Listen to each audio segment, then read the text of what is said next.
We have some projects to go over here on item 2. So with that, I invite our Public Works Director, Laura Swanson, up to get us started. Morning. Morning. So the first project we'd like to talk about this morning is the Belfair sewer. Loretta, can you speak up a little bit? It's a little hard to hear. Can I come All right, I'll use my theater voice. Is that better?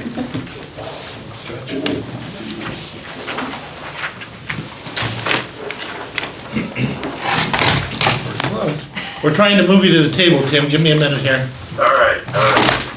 And you made it. There you go. You look good. Yeah, never better, Tim. Never. You got a small circle, okay. All right. So what I'd like to share is a status update on this project. And first, thank our folks for the support in the legislature last year. Most importantly, we were successful, and thank you for the loan through the Public Works Board and for a grant also through Commerce. And we're working through that right now to execute those agreements. We've also received a $500,000 loan to begin the sewer planning for an extension up to the Puget Sound Industrial Center, and that work is underway. So we're about 35–40% complete through that project, and we're working with our design consultants, Kennedy Jenks, and our project partners, City of Bremerton and Port of Bremerton, to look at servicing the Puget Sound Industrial Center area. We've gone through an alternatives analysis and are now zeroing in on a preferred alternative for that project. Now the next thing before us is, what does that package look like? What will it cost? And commissioners will soon be working through decision-making on a final loan package for the construction of that project.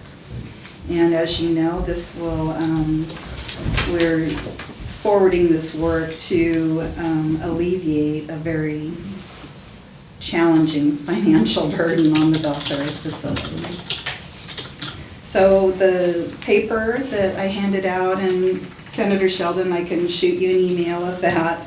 It's just a very quick summary of the status of the project, expenditures to date, and then our project schedule. So December, January, we anticipate selecting the preferred alternative and our funding package. In July, mid-year, we will submit to Ecology the general sewer plan update for review. That's quite a lengthy process. The target is to get that completed in time for construction to coincide with the SR3 freight corridor project.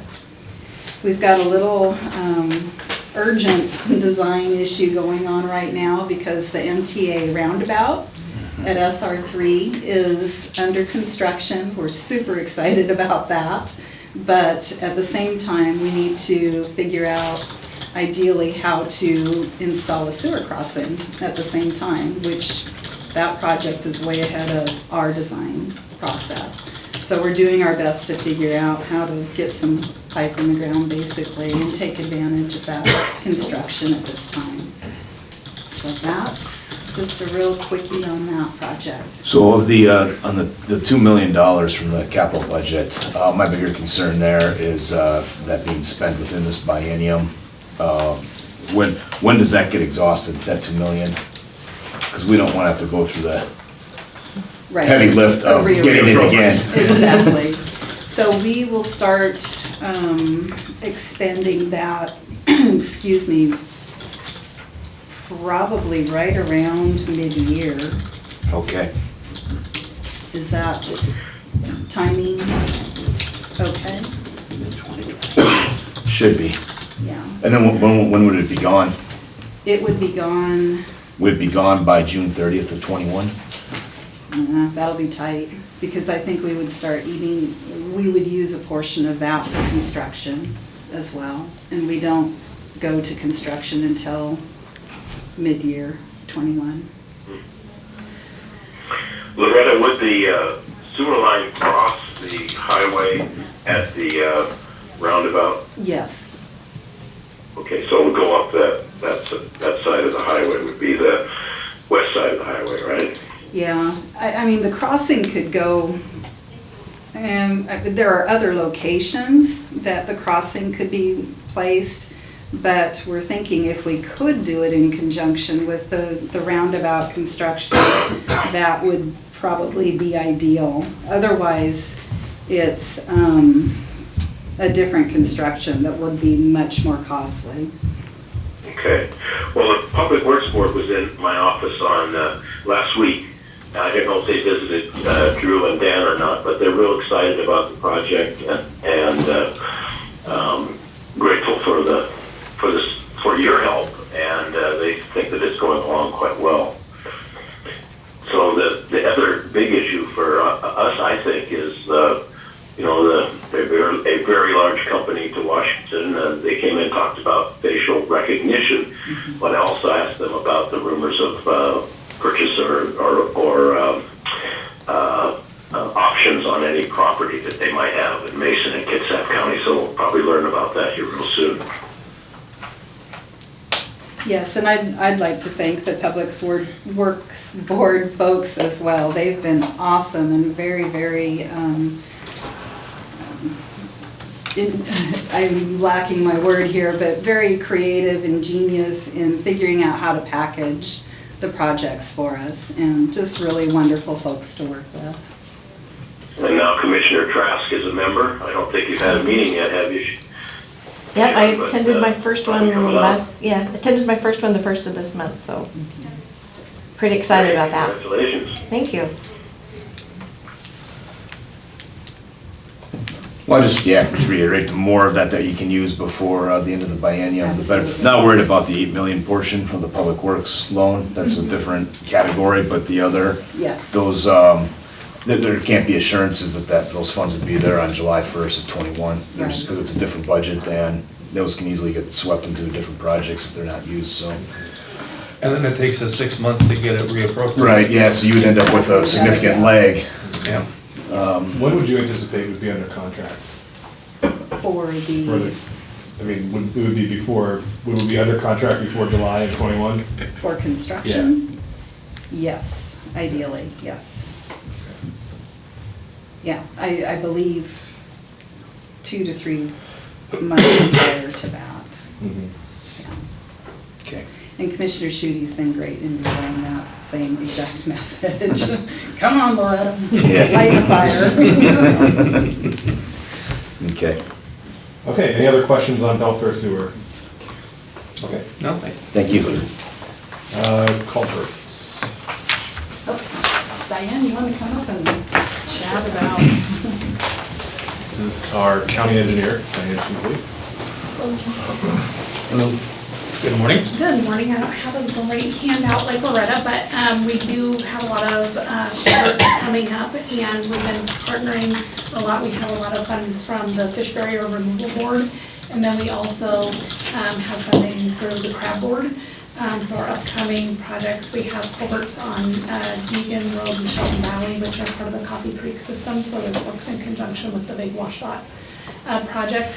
We also have funding that we're starting design on Uncle John's, both upper and lower, and that's off Agate Loop.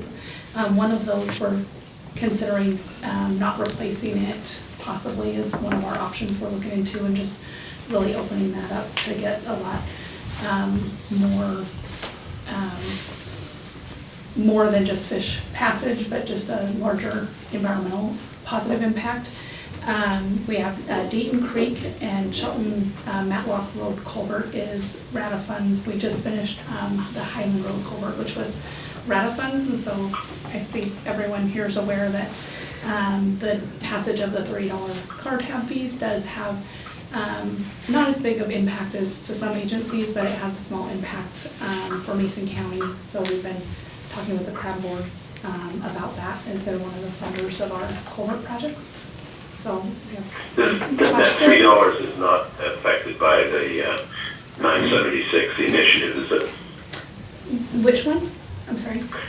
You mentioned $3 card tabs. The $30 card tabs, that would, CRAB believes it's about 5 million of an impact for future money that they have not awarded yet across the whole state. So the impact to us would be smaller. It is about a little over 100,000 for Mason County impacts to multimodal projects. But our impacts, actually, we were lucky, is not as big as what we thought it might be from CRAB, the CRAB board. Thank you. So we've seen this in other parts of the state, running into issues where different entities have different culvert responsibilities, and so some upstream ones are getting done before downstream ones. It's not as bad as it used to be, but are you running into any issues with that? Because that creates a mess. We're trying not to do that, Yeah. And that's a lot of our, like the ones that we're doing on Coffee Creek in conjunction with WashDOT, and part of the fish barrier removal board now. One of their applications is for projects that are in conjunction with other projects, Okay. which tries to minimize that. We do have one project that we'd like to apply for soon on Sheldon Valley that is not exactly that situation, but where one could impact the next one on the same road. So we're trying to look at the system holistically so that that's not an issue for us. Okay. I think one of the areas where we've had some back and forth is on design and sizing of the culverts. Tom can kind of attest to the Highland Road culvert that we put in. It was how? So that one was 17 foot. 17 feet, and in some cases, we've been we've had to work backwards from being told you have to basically build a bridge, and so I think that's been one of the other challenges that we've had, and we're doing it in places where it's not readily obvious that there's a need for it, so there's been some challenges on that side. So any kind of input or reform that we could have on designing some of these to make it a little bit more cost efficient while still getting at the heart of the issue, I think would be helpful. WashDOT's a really good resource. I don't know if you use them, but they can be a resource on whole estuary projects. They've changed their focus. We pressed them into changing it to, we're gonna try to take over a whole stream estuary instead of doing, one-off culvert replacements. One of the, if I may jump in, one of the challenges we have is that our color of money restriction for road fund, and so that's why the fish barrier removal board funding is so helpful, because that helps us and allows us to do work that is outside of directly road related. And then also our partnerships with Conservation District and other restoration groups in the community, that again helps us take a more holistic look at the reaches and restoration. And just real quick back to the sizing that Commissioner Griffey was talking about. One example, we're starting design on Katy Creek, and when we put in that grant application, we were anticipating an 18-foot structure, I believe, and when, based on our measurements and when we went out with fisheries, they're saying like 24 to 26 foot. So when we have those types of, like, okay, well, we're measuring this and we have someone that's an expert, but they measure it differently, it just, then it impacts your budget because you've accepted a grant based on something. And I don't know if there's some help there where, with the granting agencies, if they're accepting a size, if there's anything, I don't know if there's anything that can be helped there, but. We'll work on it. Okay, anything else on culverts? Okay, moving on to freight corridor. Commissioner, you want to take the lead on this one, or am I taking the lead on this one? I'll weigh in a little bit, yeah. Okay, all right. So this project is very exciting to Mason County, and as you know, a long awaited big project, and there is just a lot of synergy and excitement around the project in terms of both private investment and public investment. And there's just, I've passed out just kind of a quick summary of some things that we have done locally in anticipation of this. And our Belfair Mobility Plan, you're familiar with the transit park and ride planning and work that's underway. Commissioners had us update or take a look at our code and capital facilities charge and our finance plan all around the Belfair sewer system to see what we can do to improve here within our own control financial stability of the system. We have undergone joint planning with the city of Bremerton and the port, and undertaken some preliminary design work for connectors to the freight corridor. And these are all things that we're excited and we see results for stimulating investment and growth in the community. So it's rolling, we're excited, and I guess the short takeaway is we want to keep it rolling. Absolutely. Yes, we do too. Yes. So, Tim, I spoke with Michelle Britton, and you guys already probably know this, you're probably way in front of this, but for everybody else, this project has not been stopped even though the governor was talking about it, but yet it still has great dangers, as you know better than anybody, that could change. Currently, right now, Michelle has been working on acquiring 2 pieces of property up there that would change it to an active project. If she can get those into the bank before anything happens in the legislature there, or the governor to step out in front. I just wanted you to know that she has been working hard on that, and she's trying her best to keep this thing going. And appreciate any of the help you guys can get to keep them from stealing it, as you know they're gonna try. Well, I think we're in pretty good shape, although we're in that same bucket with all the other projects in the state. But I understand those 2 pieces of property, one is owned by Overton and one is another party, but Yes. the word I got from DOT was these are essential for the project, so they're a priority to acquire. And I think that's moving ahead just as much as anything can right now with the uncertainty about the initiative and what the governor might do. So we'll know here very soon. You know, a court case has been enacted, and my guess is that the courts will overturn it. But who knows? Who knows? Really? Yeah. And I would just add, I don't think the legislature is going to do anything in this 60-day session that's going to alter transportation funding. That also add in the governor was a little aggressive in his stoppage. A lot of programs were not even affected by this initiative that he stopped, and so there's a lot of education still needs to go on. So you're here on Say that the other diplomatically. side, they're gonna maybe stand against that governor's knee-jerk reaction? Because I didn't think about that. There's no way that he didn't affect a bunch of projects from the other side of the aisle. There's just no way. Yeah, absolutely. Okay, good, excellent.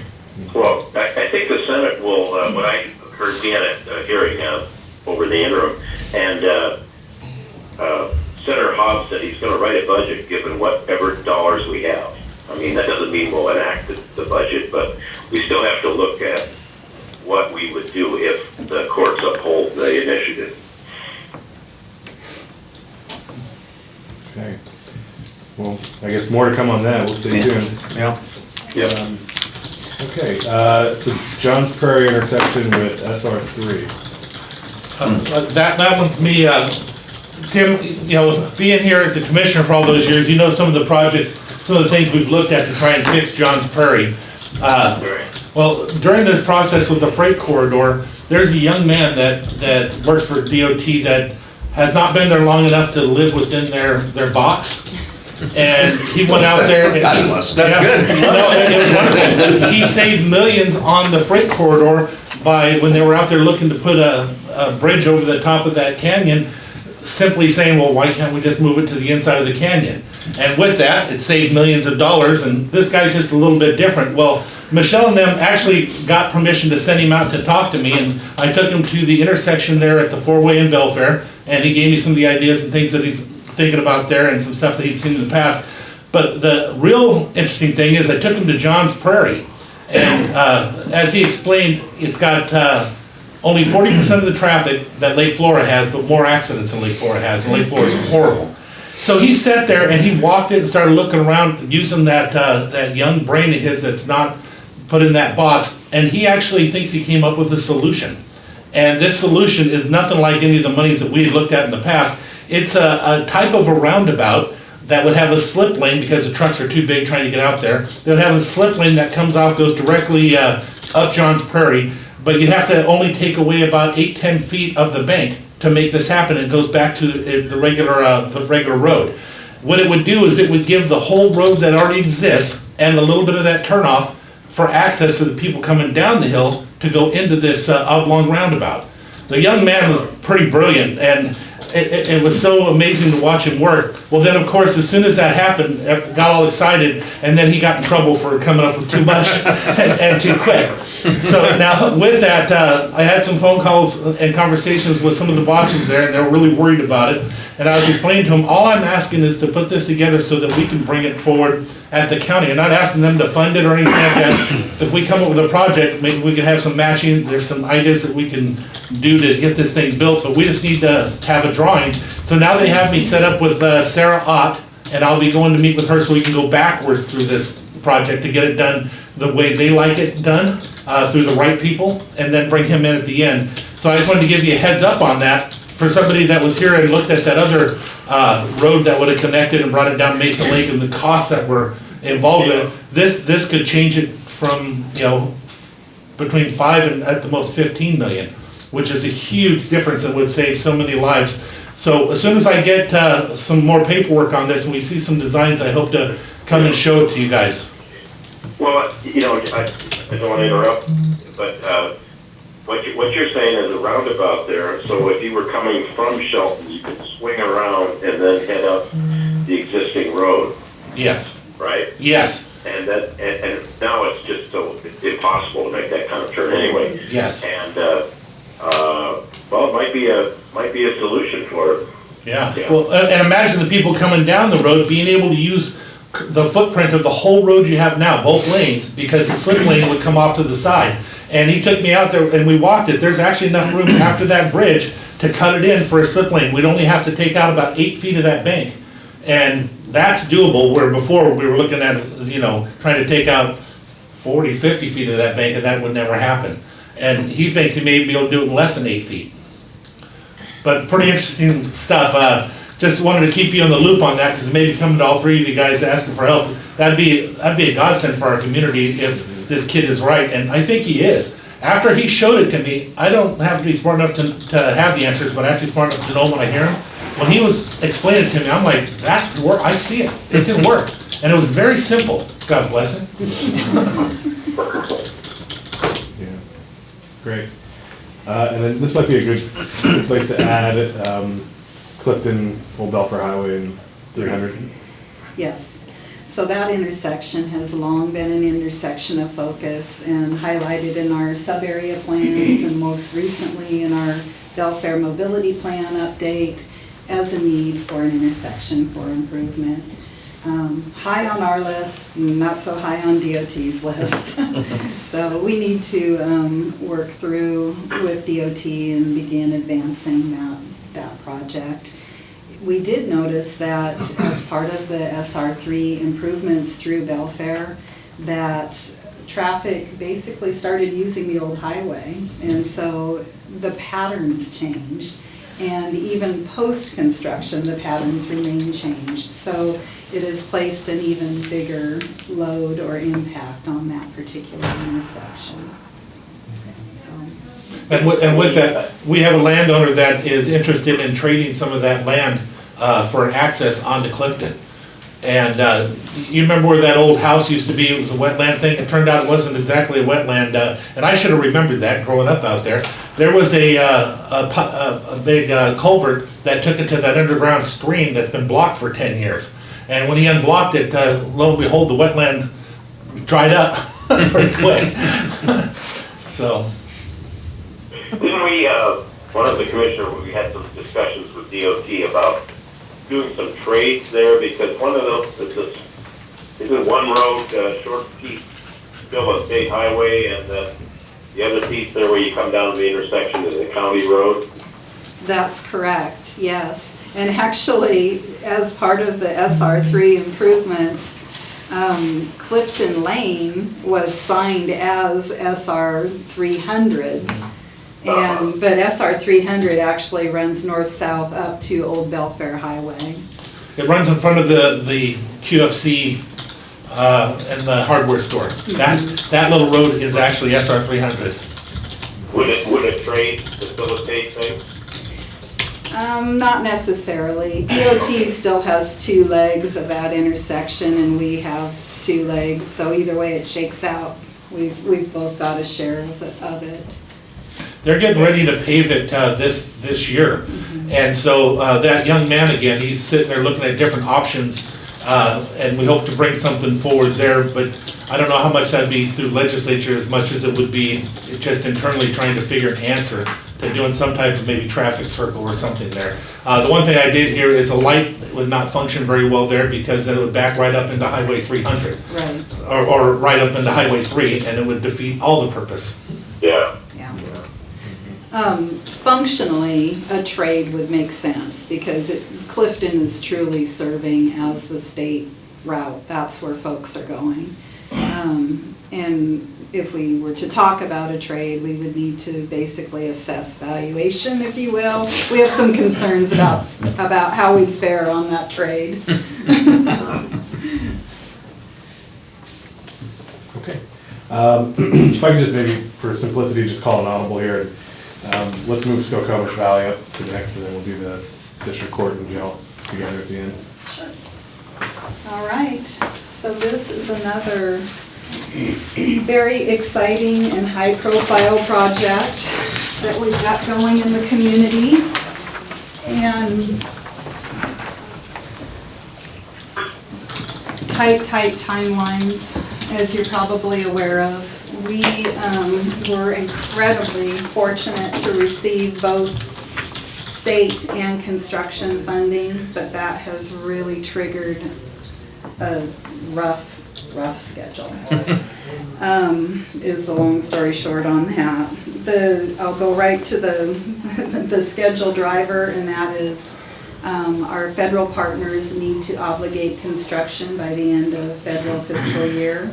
Wow. And so right now they're wrapping up 95% design, and they need to obligate by the following September, which means we need to have right away delivered to them, all of the real estate delivered to them by the 1st of March. Wow. You're not taking any vacation anytime soon, are you? See that I'm not stroking out or, so yes, we've got this huge lift, and our federal partners have been doing all they can to get all the pieces in place for us to make that lift. But real estate is real estate, and we have the face-to-face interactions and negotiations with our folks in the valley, and that's a time that we can't necessarily predict on how long that will take. One thing, excuse me, I don't want to interrupt again, but one thing that I hear from people in the valley is when they're approached, they want to have a little time to talk about it and think about it, and Right. they just talk to their neighbor too. So I've heard of one case where an individual was approached and they just said, no, because I don't have the time to think about this. And Right. so earlier the better, and I know you're on a tight schedule. Yeah, and that's one of the things that we've shared with our federal partners, and they completely understand that it's very difficult to have those conversations and negotiations under a super compressed schedule. And so, although we've had conversations all along for a very long time, a lot of the details that the property owners are wanting to know about, well, how high does this setback berm sit, and how does that compare to the existing levee, and what does the flood modeling tell us, and how does that compare to the existing conditions? Those are details that we're just now essentially finalizing from the core team. So even though people may be having these conversations and having been brought along, they still want what's the nitty-gritty bottom line here. So, Is that consistent, Senator, with what you're hearing? Yes. Yeah. Well, whenever there's, you know, a rumor of something out there, the word travels very fast. Mm-hmm. You know, how people are related, you know. You bet. And, Kevin does a good job of keeping in touch with them, but just, you've got to keep in touch and give them the whole story. It's hard when you're like you say, Loretta, the details are still being worked out, but they want to know all those details about the berm height and the flood, what the floodplain is going to be and what new restrictions might be on their property. So Right. To that end, about having open communications, the Conservation District put together a series of meetings. John's here, I think we've had at least 6 in the valley, open to everyone and all, advertised to the community, to not only talk about the specific Army Corps projects, but the bigger picture. So what are the total investments that have occurred in the valley, in the upper watershed, the estuary? How does this recent work fit? Why is it so important? And so we've had a series of those that have been fairly well attended, and some new faces have attended, which is nice to see as well. So that's been happening, along with, of course, the one-on-one property owner meetings as well. does the project involve the fix for the dips for the county road there? That is a separate project that we have underway, although the two have to work together. So the Army Corps team and our other consultant team have been taking a look at their hydraulic models to make sure that one does not adversely impact the other. And if one project were to go ahead of the other, that we're not creating any types of problems. So that's been a fun coordination also. Is the idea of a new road along the hillside been abandoned? Yes, absolutely, some time ago, yes. Right. Yeah, and so Valley residents are very excited about that, and very positive about the project, the DIPS project in general. Yeah, thank you. And Tim, about a year or so ago, we received 1.6 million from the federal government for that project as well through the Federal Lands Access Program. So there's a shot of money going into that side too. Thank you. Okay, anything on Skokomish Valley? Okay, all right. Moving to. I have just one quick question on another transportation project. The Lake Cushman Road along from, the staircase. Yeah. The federal government completed the upgrade of the road entering the park.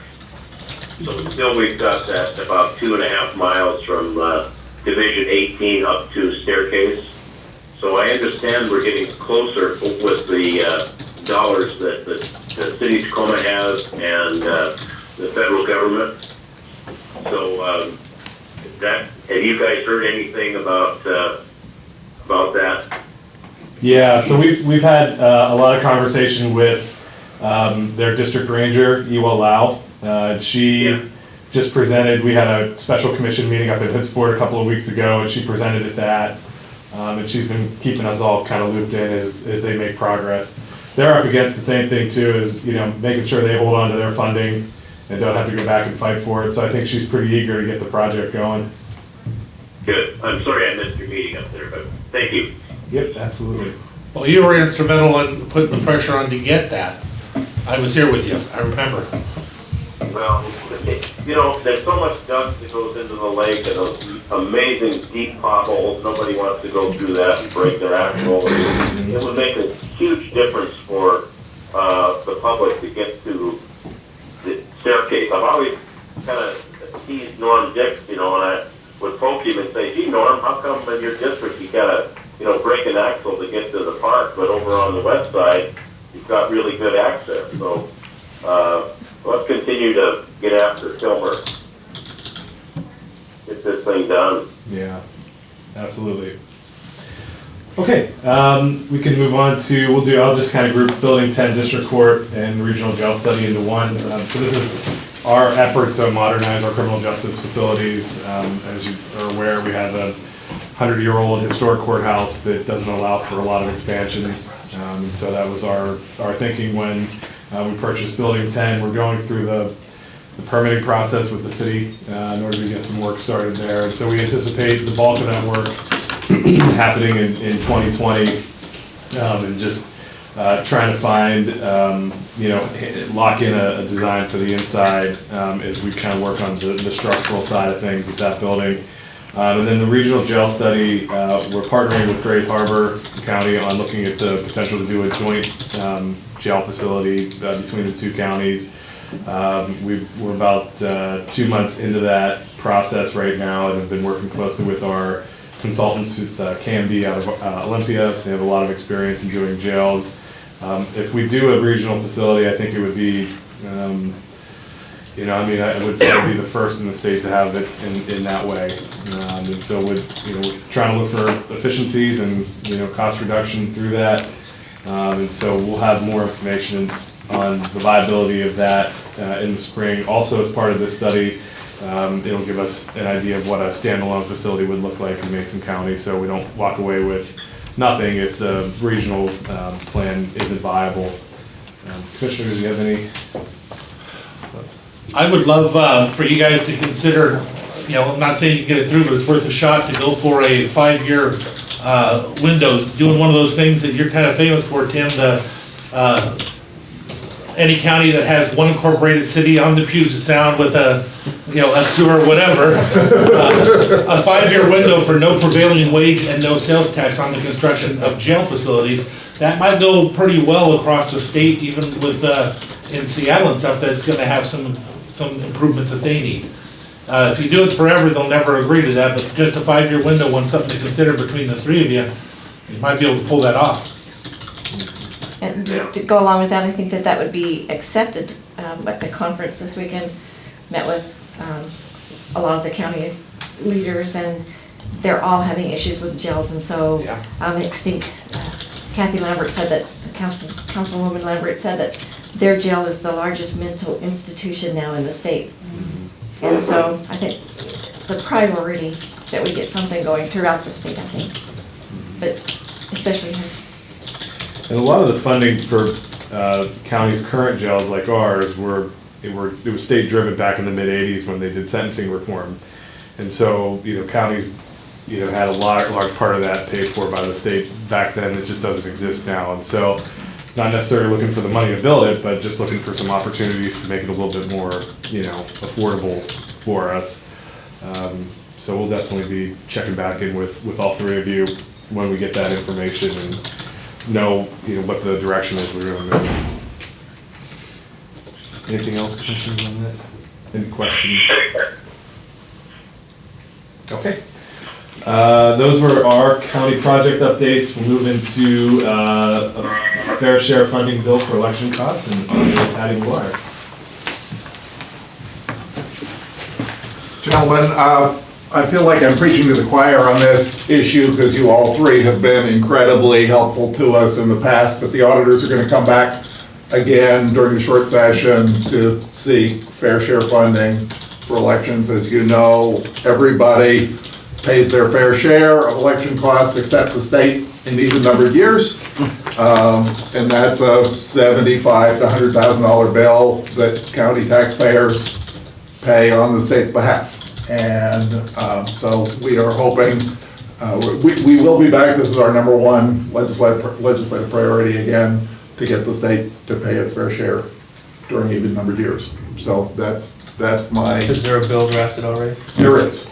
We had one last session. It's the same as last year. Bill, yeah. We're talking about different strategies. We've been meeting on a pretty regular basis with Senator Hunt. I mean, one of the things our lobbyist said to us at the end of last session was, you had supporters, you didn't have a champion, at least, in the room where the budget happens. And we've been talking to Senator Hunt at some length about buying things with this money that would be appealing to the majority. We don't quite know what that looks like, and, you know, we don't want to, in Mason County, assume, you know, a $150,000 burden to get $100,000, because that doesn't make sense, but just, we're trying to find a way to get this to happen at a time where we know there's not just piles of money sitting around. So, we'll be back, is my message. Excellent, thanks. Very good. Thank you, Patty. Patty, do you have any costs for the presidential primary? It was fully funded during the session last year. I don't remember the number, but I can get it to you. I will get that to you, Senator. No, I just wondered, do you guys, does the county pay for any portion of that? No, we will pay and be reimbursed by the state. So Okay. 100%. So there's no cost to Mason County taxpayers on that. Thank you. Okay, thanks. Very good, thank you. Okay, Court Clerk Sharon Fogo.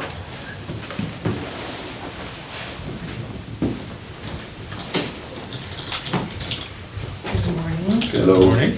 So Washington Association of County Clerks has two priority bills this year, this coming up here. And one of which is regarding our bond for, the bill 36.23.020 allows a judge of any court to require the clerk to post an additional bond. This has been used in Yakima County against the clerk. We believe that the statute from 1895 should be removed. It is antiquated, and there is a cost to the county if the judge orders this additional bond. We already have Representative Pollitt that has agreed to sponsor this bill, but I wanted to make it aware to you guys. And then our second priority bill is a publication bill, 13.34.080. We simply want to change two words in the statute. This pertains to the publication of dependency cases. These are state cases that come from the Attorney General's office, and as such, the state should pay for the cost of the publication. It shouldn't be a burden on the counties. So when the state took over the publications, we believe that this one statute was missed in making the change. And this again is a cost to counties that should not be ours, it should be the state's. The state should bear the cost of these cases since they're the ones that are actually petitioning the court. And we're still waiting to find a sponsor for this bill. So if anybody's interested, let me know. Both of these bills are at the code revisor, and we believe that we'll have WASAC's support for both of these bills. So that's all I have. Thank you. Thank you. Let us know when the code revisor's done then, and It's probably gonna go through local government, so I would be interested in looking at bills for sponsorship, Fantastic. yeah. Thank you. Very good, thank you. Okay, Commissioner Trask, Washington Association Counties Ledge Priorities. So you guys got that? Yeah, a couple times now, yeah. twice, you're the third one now. Third time's Just the want to charm. make sure you guys are aware. Oh, yeah. That you have priorities? That's right. So one thing that's not on the handouts is can you guys stop unfunded mandates? We'd love it. If we could get one county to agree what they are. Yeah. Two counties to agree what the unfunded mandates are. Well, that's our biggest priority, I think, but also on the forums, you'll see that there's behavioral health, developmental disabilities, housing and homelessness, and some more. But I think what you'll see is a lot of the bills that are going through don't cost the county anything. And so they would be good bills for you guys to support. And the housing and homelessness, that was a big issue. We had the conference last week and went to one of theirs. It was about the homelessness. There's a lot of bills coming before you guys that would really help rural communities. King County gets a lot of the money, but the rural communities do not. So it would be very helpful for you guys to look at those bills and maybe give us a hand. Okay.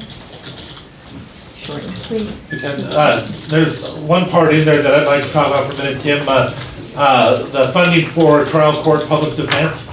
you know, for everybody else that's here, it's always funny to me when they say the state versus, because the state doesn't, in the state you have the, we catch them, we investigate them, we try them, we clerk them, we hold them, then we also have our public defender that actually defends, what was it, Tim, when you were here, 87% of them get defended? And out of that, by the way, just so you know, that big change that we did with Peter coming in there stopped all the bleeding in that department, and it has held steady at the $1 million level for all this time since that change. I wanted to let you know that, 'cause you're part of that. With that being said, so we spent $1 million in the public defense, and the state is kind enough to give us $94,000 back out of that for public defense, so the state versus Mason County versus. But if, you know, that's a big one, of course, for me. You were here, and I just want to let you know that when you made those changes, it was very successful here, and it has literally changed a lot. It could have went up a lot this last year with some of the new laws that came in, but Peter was instrumental in controlling that too, so it did not go up for Mason County. It's staying right there at about $1 million. Wow, good. Perfect. Anything else on those priorities? You good? All right, we'll turn it over to our legislators. If you have any updates for us or things that you want us to be thinking about or working on. Things that you're gonna be working on in session, et cetera. Tim, we'll start with you. Well, I'll be working on the transportation budget again, and it's going to be a challenge to see what, of course, I've mentioned the court case and what else turns up. So it is a 60-day session, of course. I think we will adjourn on time. We've got, Drew and Dan know more about it over there in the House side. You have a new Speaker of the House after 20 years, so that's going to be a change. And lots of new people, so I think we have a very seasoned group. Working with Dan and Drew has been a pleasure over the years, and I think we'll just try to hang on this year and not get hit too bad. We're not going to have a big capital, it's not a capital budget year, and the governor has been quite, I think, quiet about what his priorities are for the session, but we'll start to hear that pretty soon. So I know we've got a Chamber of Commerce function coming up right after the new year to get together and talk about the upcoming session as well. And my close to you guys as county commissioners, I remember in 2007 we had just over 400 employees at the county, and with the recession we dropped down to around 300 or less just in 2 years. So I always think about what's going on, and my last rant would be, don't take the 1% increase. It's not that much money for the county, but it sends the taxpayers a signal that you're trying to keep taxes in Mason County low, which is something I hear about a lot. So thanks very much for including me today. Thanks for joining us. What's there? Thank you, Yeah, Tim. appreciate it. So, thanks for inviting us. I have several bills I'm working on at this time.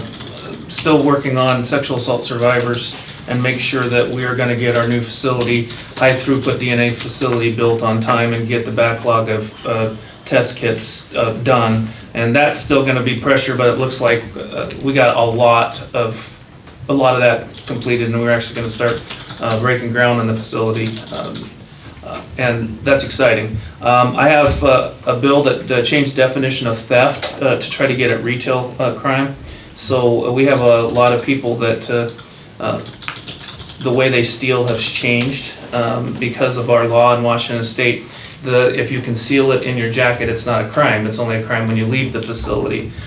So we believe we can improve safety and also get law enforcement to interact, and loss prevention officers to interact with the individual quicker if we change the definition of theft to concealment. I have an initiative that I'm working on to try to open awareness to traumatic brain injuries. Specifically skateboarders not wearing helmets. I had no idea that it was the in vogue thing to do to not wear a helmet. So we're going to try to do it the free way, and that is work with some of our sports professionals in Washington State to do some PSAs about how cool it is to wear helmets. Also see if we can come up with a grant that Fire and Law can just start handing out, you know, a pocket of money where they could have helmets, and they could hand out helmets to youth to make sure that we're working hard to prevent that. Several other bills I'm working on, but they haven't all come to full fruition. We're working with DNR to try to get, Drew and I have talked to them about getting the final language so we can open up shooting ranges in Dewey for us, which, Randy, as you well know, has been an issue for a long time. And it would be nice if this could be the final push. DNR is asking for a little bit of liability, insurance language before they move. We're also working on a bill that helps K-8 funding for the high schools. We've heard a lot of our constituents at K-8 schools talk about the unfairness and the inequities that have to happen. This bill that we're contemplating would allow the K-8 schools to bond their repayment over the same bonding period that the school construction is bonded over, so you don't take those huge hits and have to run big levies to also, we're looking at language, how do you piece a percentage, right? How many kiddos from that K-8 school actually go to that high school, and what does that percentage look like of the high school? So I think it's a fairer way to do it. I think it answers a lot of the questions that we have had from our K-8 school partners. But stay tuned on the rest of the stuff. Thank you for your time. Great, thank you. Well, thanks for having us. Two items I'll just touch on real quick. An item that I'm working on here, relates to the housing issue, and you know, in light of the Hearst decision and ecology with well permits and where we're at with all of that, it adds yet another hurdle in a lot of areas. And so, looking at being able to do a bill that would allow municipalities to extend services past the UGA. Otherwise, you're stuck with, you know, you'll never see, like where Bald Eagle and those types of developments are, you'll never see those again under the current structure if we aren't able to extend those services. And so that kind of ties into a lot of the GMA reforms that we've been working on. But so working through that, and hope to get movement on that. We'll see. And then, as you know, I'm on appropriations, the assistant ranking on there, and the Economic Forecast Council that we just had, things still look good. I've been saying this now since we passed the budget last session, that, you know, invariably in the economic cycle, we're due for a downturn at some point. Not a question of if, but when. I certainly hope we still have more time, but our state budget has not been put into a good position to weather a storm. On a $52 billion budget, we have $100 million in our ending fund balance, which would be the equivalent of somebody making $100,000 saving $250 for an emergency. That's the position the state is in right now, and it's unacceptable. And so, as this drumbeat continues to spend, I'm going to be beating my drum continuously to we need to increase that ending fund balance and make sure that we're in a position to weather a downturn when it comes. You know, we see the effects of what happens when we're not in a good position, and the very programs you need in those types of situations are the ones that get cut. So we need to shore up our budget and make it much better than it is, and because that obviously has a direct impact on our counties and the services you provide. So we're working through that, and it's my hope that in the supplemental budget, instead of increased spending, we increase that ending fund balance and go from there. So don't hesitate to contact us. Appreciate it. Excellent, very good. Well, much appreciated, Commissioner Zhang. Just thank you for always being so ready on the phone to talk to our constituents too. That makes a big difference, being able to give direct contact to somebody at the state legislature. It's a gift that we get to give because of what you guys are doing. So thank you for being so open for that. Thank you. Thank you. Big a big shout out too for your LA. for your Oh, absolutely, assistants. yeah. They are amazing, all three of them. They are definitely amazing. One's really amazing too. Yeah, I bet you haven't offended either one. But truly appreciate their help. Also, every time I send them an email, they're on it. So appreciate that a lot. Thank you Yeah, I'll guys. just echo that. I appreciate you taking the time. I know it's coming into the holidays, it's tough to, schedule and everything, so just appreciate your continued support. So, thank you. Happy Thanksgiving. Happy Thanksgiving. Happy Thanksgiving. Fantastic. Okay.